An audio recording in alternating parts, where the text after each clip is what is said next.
to Chapter 2 of AFDA. In this chapter, we're going to take a little departure. Remember, last time we learned how to solve an equation.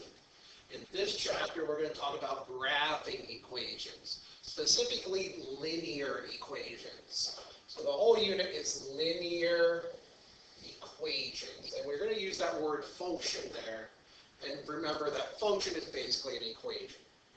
So today's lesson is on part A, which is we're going to use given information to find the slope of a line. Line, linear. These are going together. So we're going to graph lines in this. All right, so before we get to some stuff, we want to talk about a couple of formulas that we're going to need. The first formula that I'm going to go over, when I say slope, believe it or not, the first thing that comes to mind is not slope formula. It's this. Y equals mx plus b. This is not the slope formula. When I say find the slope of a line, this is not slope. It does have slope in it, but this is called the equation of a line. And more importantly, this is called the slope intercept equation of a line. In this equation, I have slope. Right here is slope. Slope is always demonstrated as an M, and this B represents the y-intercept. Okay, so the B value, the y-intercept represents where does it cross the y-axis, and the slope represents rise over run. We will use that in the course of our work today. However, the formula you are thinking of when I say slope,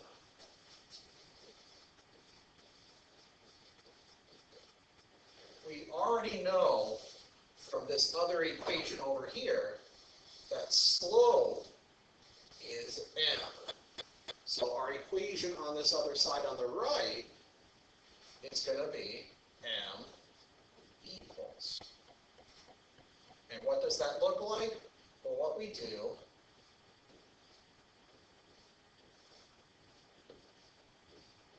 is say this. The slope is delta y over delta x. These little triangles represent change. So we say change in y, change in x. And in practical terms, that means our slope formula is y minus y over x minus x. And what you might be a little more familiar with is we say we can't have two y's be the same thing. So they'll come in here and sneak a 2 and a 1 right in there for you. That way we know the two different points. These are the two equations we're going to work with throughout this first objective. Remember, our job is only to find slope. We'll worry about the other stuff in graphing later on. Let's take a look at what we're going to do. So on the first page, the first set of problems here are all just given a graph. And we want to find the slope of these lines. In fact, that's all we're going to do in this whole first section is find the slope of a line. In the graph, we're going to know that slope in all of these was change in y over change in x. How does that apply when I have a graph? Well, what we do is remember that the y value on number 1, change in y represents the movement up and down, and the change in x represents the movement left or right.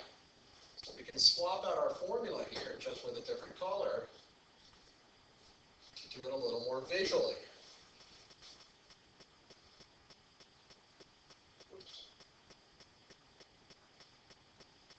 So, okay, so to find how much this change occurs, You can see we've already labeled 2 points for you on this line. Right here and right here. These are the points you're going to use. And we're trying to make it a little easier so you don't have to find your own points. What we want to do is connect those points with a triangle. And we can go either way, but usually I'll just go here and then here.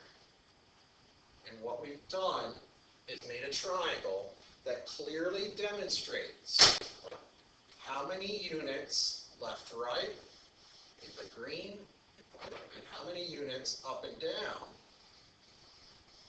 in the red. And now we can count those, because what we've just found in my equation down here is how many up and down over how many left and right. So let's count those values. Over here in the red part, 1, 2, 3, 4, 5, 6. So that's a red value of 6. The green represent the left, right, 1, 2, 3, 4. And all I need to do for this particular problem is come here and say, all right, as you may have heard before, slope is rise over run. So 6 over 4. Rise is my up-down value. Run is my left and right value. Now, we don't want to write it just like that. We want to take some time and do it properly.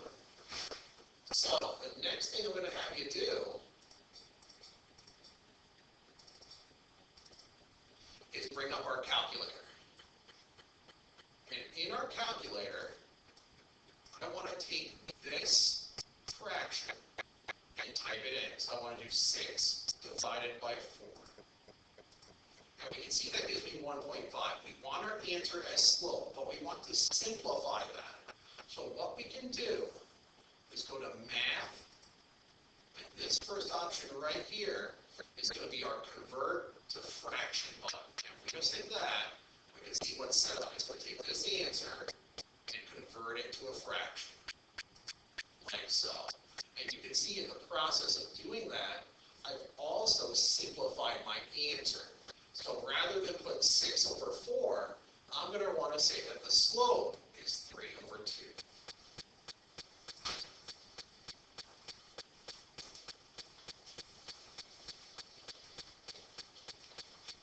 Okay. At this point,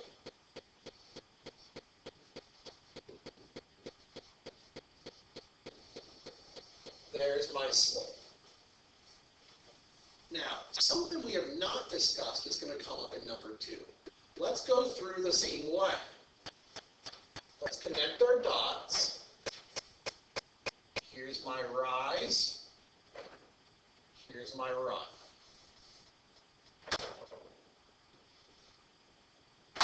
Let's count. 1, 2, 3, 4, 5. 4, 5. 1, 2, 3, 4, 5. So I get 2 values of 5 and 5.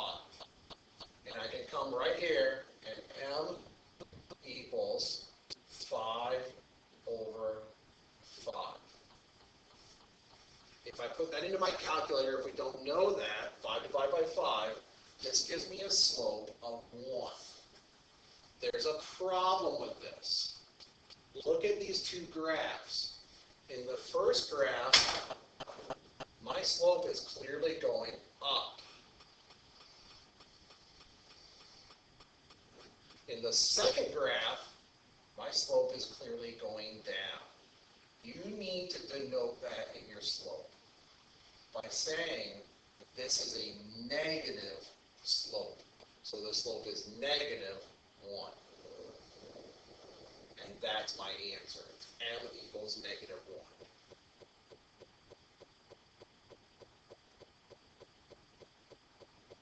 1. Okay. Be careful on that. It might be worth your time to come back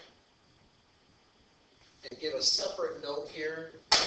Back when we started equations and talked about slope, let's go ahead, now that we've discussed positive versus negative, and let's give ourselves that a positive slope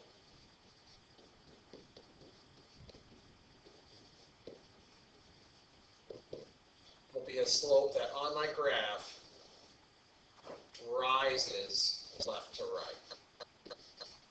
And a negative slope